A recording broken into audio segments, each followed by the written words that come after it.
જય લક્ષ્મીનારાયણ, જય ઉમિયામાં. આજે આપણે વળી ઉમિયાધામ પુડુર પહોંચી ગયા અહીં આપણી પ્રાણ પ્રતિષ્ઠા મહોત્સવની આજ ઘણી બધી સમિતિઓ અહીંયા આવી હોય એનામાં આપણે મળી હાલો આપણા ટ્રાન્સપોર્ટ સમિતિ છે જે આપણે અહીંયા હાજર છે, જે આજ નિરીક્ષણ કરવા આવ્યા હતા ગાડી ઘોડા ક્યાં આપણે રાખશું, વાંચવશું ને કેવી રીતના ડ્રોપ પોઈન્ટ નક્કી કરવાય.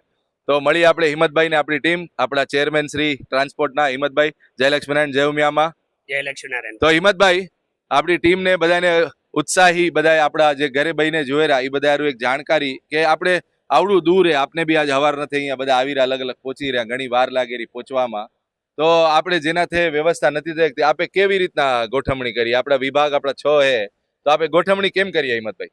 આપણા 6 વિભાગમાં ટોટલ બધે ઠેકાણેથી 40 કિલોમીટરની દૂરી છે મંદિર. એનામાં બધા એરિયા વાઇઝ એક બસની નોંધણી આવી ગઈ અને બધી અમે તૈયારી કરી નાખી છે.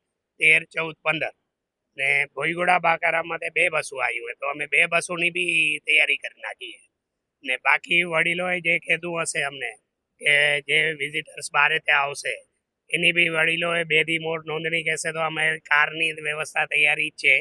મારી એ લોકોનું ખાલી કહેવાનું બાકી છે. એટલે ગેસ્ટ બારેથી મહેમાન જે આવે રાઈ, હા, બારેથી જે મહેમાન આવશે જ્યાં ઉતારા રહેશે ત્યાંથી આપણે વ્યવસ્થા કરી દેશું. હા, ત્યાંથી અમે કરી દેશું. બરાબર. ને કોઈને અગર ઇન્ડિવિજ્યુઅલ ગાડીઓ ખપતી હશે, સમજો બારેથી એના હગાસી અહીંયા આવેરા અને વ્યવસ્થા ઈ થઈ જશે.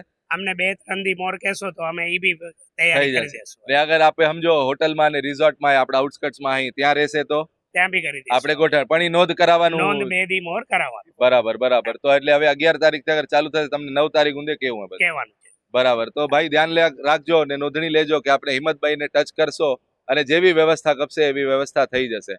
અને એની ગાડી હાચવવાનું બધું બરોબર થઈ જશે ને? હા, એનું બધું પાર્કિંગમાં અમારા બધે ઠેકાણે માણસ છે ઈ બી સેટ કરી નાખશે. પછી હાંજે આપણા દેર રાત સુધી પ્રોગ્રામ હાલના રહે તો તઈ વ્યવસ્થા કેમ ગોઠવશું? અમે બસવાળાને ખાલી સવારનો ટાઈમ દીધું હે ને રાતનો ટાઈમ અનલિમિટેડ. એટલે ઈ લોંગ માણસ તૈયાર થઈ જાય એટલે બસ હાલી જશે. બરાબર. 12 બી વાગે, 2 બી વાગે, 3 બી વાગે. એ જ એટલે આપણો ડાયરો, સાંસ્કૃતિક કાર્યક્રમ ને પછી મહારાજ 3 દી લેટ થવાનું હે.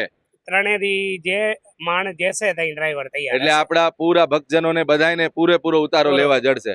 તો આનારું ગાડી હારું કરીને વેલું જવું એવું કાંઈ જરૂરી નથી. તો બસ જોરદાર આ હિંમતભાઈએ સુવિધા કરીએ બસવાળા બેડી ને ગાડી બેડી.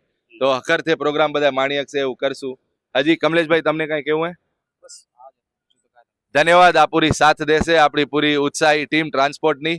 એકવાર જયકારાથી આપણે ઓલું કરશું ને બધાને વિનંતી કરજો, કાંઈ હજી ખપતું તો જણાવજો. બરાબર. બોલો કુલદેવ ઉમિયા માત કી જય.